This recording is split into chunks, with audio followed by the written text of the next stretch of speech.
Welcome to Art Book Nook. My name is Kay and I share and review my collection of art and craft books. Today we're going to look at 101 Watercolour Secrets by Anna Bucciarelli. So whether you're a novice or seasoned artist, 101 Watercolour Secrets promises to be an indispensable resource that offers practical guidance, artistic inspiration and a wealth of knowledge to elevate your craft. This book has 253 pages, with lovely print and excellent paper quality. The book is thoughtfully divided into 10 main sections, which makes it really easy to navigate, especially when you're looking for something specific. You can dip in and out, find exactly what you need, and return to it whenever necessary. The sections include decoding pigment labels, exploring colour families, building your signature palette, tools that matter, essential techniques, favourite subjects, dealing with challenges and common frustrations, composition secrets, Anna's favourite tips and tricks, and unveiling your potential with strategies for growth in watercolour painting. I've decided to review this book as a video series, otherwise this book review will take well over an hour and I'm sure no one has the stamina for that. So I'll release a new chapter every day until we reach the end of this incredible book by Anna Bucciarelli. So this is episode 9, where Anna shares her favourite tips and tricks. In this chapter, Anna shares some of her favourite watercolour secrets, techniques and discoveries she's developed and refined over years of research, practice and experimentation. These are the tried and true methods that have become essential to her personal style, and now she's sharing these with you. Anna has developed a staged approach to painting any subject. It does take a bit of extra time and patience, but she really encourages you to give it a try.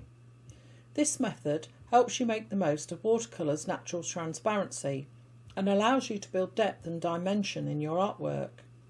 The 3 stages are the background layer, the definition layer and the accent layer. Anna describes each of these steps in detail with helpful tips to support you, and she really hopes you will try it out for yourself. A poorly handled background can easily spoil a painting. Here Anna suggests 3 effective approaches you might wish to take. First there's the loose wash, created with the wet on wet technique. Next is the flat wash, using wet on dry. And finally, a more advanced option, building background depth and dimension through the negative painting technique. On the right hand page, Anna has illustrated technique number 1, loose wash using wet on wet technique. On the left hand page we have an illustrated example of technique number 2, flat wash using wet on dry technique, where Anna has applied 3 layers of colour. And on the right hand page, technique 3, depth and dimension with negative painting.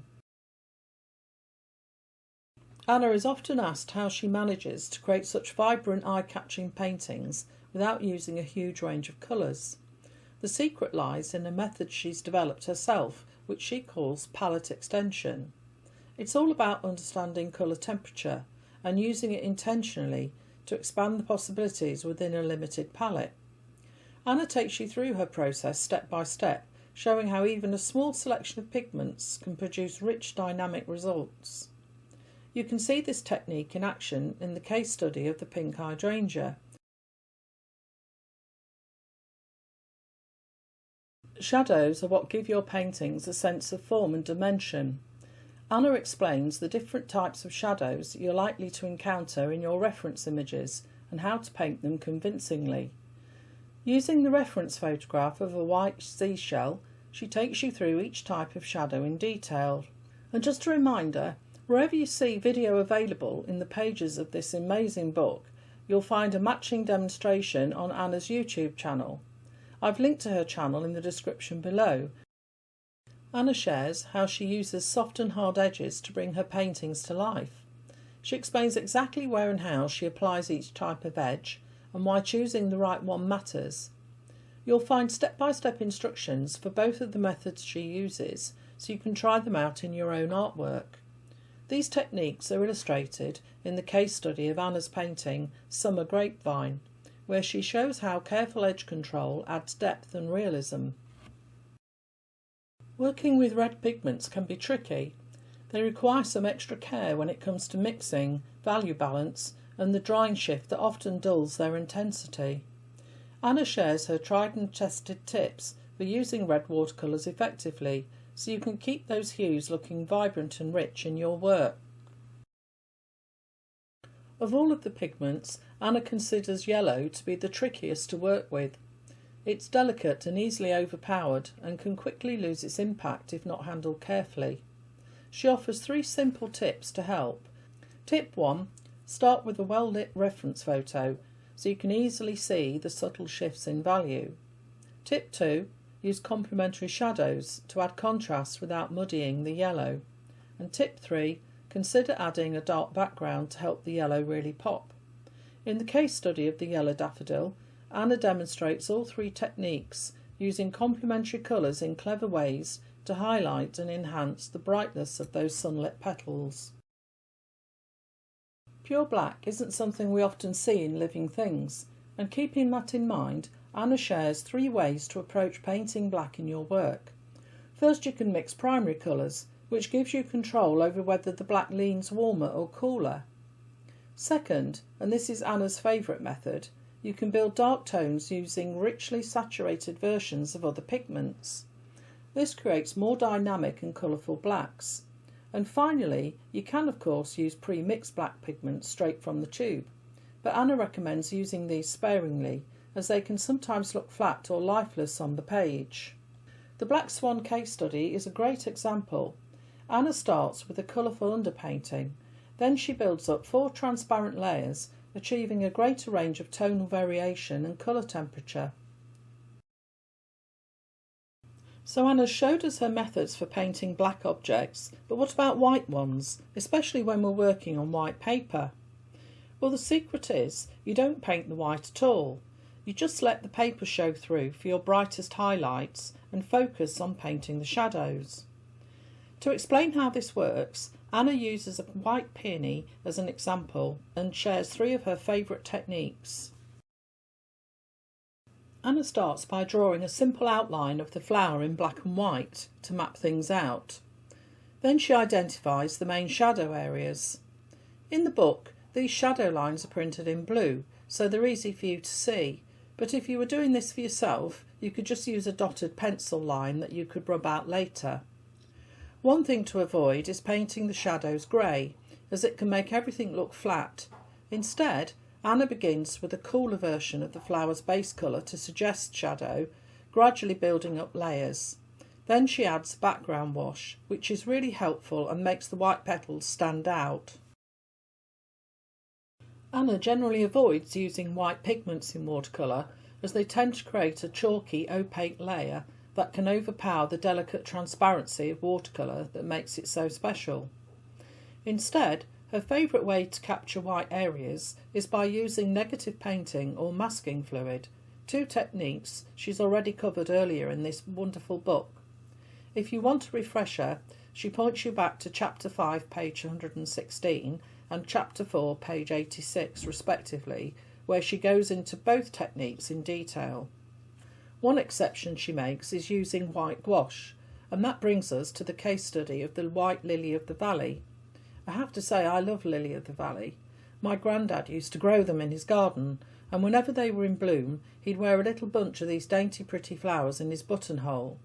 They smell divine, and whenever I see them I always think of him. Anyway, back to the case study. Anna begins by painting the green leaves first, using the negative painting technique to leave tiny white flowers untouched. Then she adds the shadows and finally finishes with a few accents of white gouache, just to highlight certain areas where she felt it needed a bit of extra sparkle. Anna encourages you to take some time to create value studies and focus only on light and dark without worrying about colour. By simplifying a scene into just these basic shapes, you can quickly spot the areas of most importance. Doing these kinds of exercises is really helpful for becoming a stronger painter. You'll get better at understanding form and volume, creating depth and atmosphere, improve your composition skills and even develop a more harmonious palette.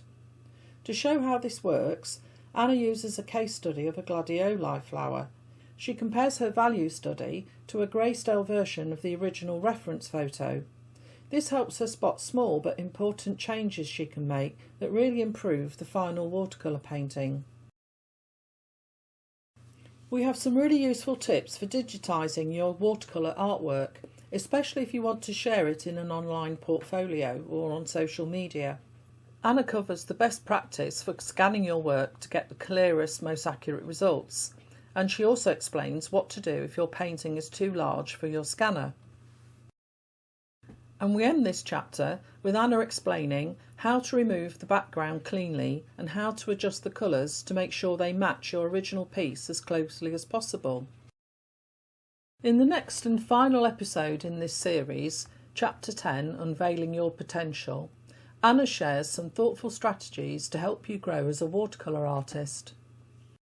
In the meantime, if you haven't watched them already, you might enjoy catching up on some of the previous episodes in this series.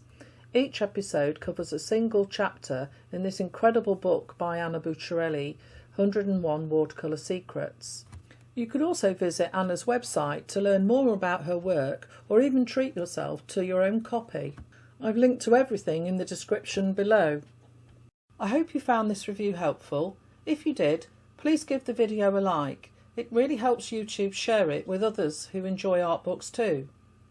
I post a new art book review every week, so if you'd like to see more, do consider subscribing. I truly appreciate it. If you found the review helpful, please feel free to leave a comment below. I reply to everyone. And if there's an art book you'd like me to feature, just let me know. I'll do my best to review it for you. Thank you so much for watching, and until next time, happy painting.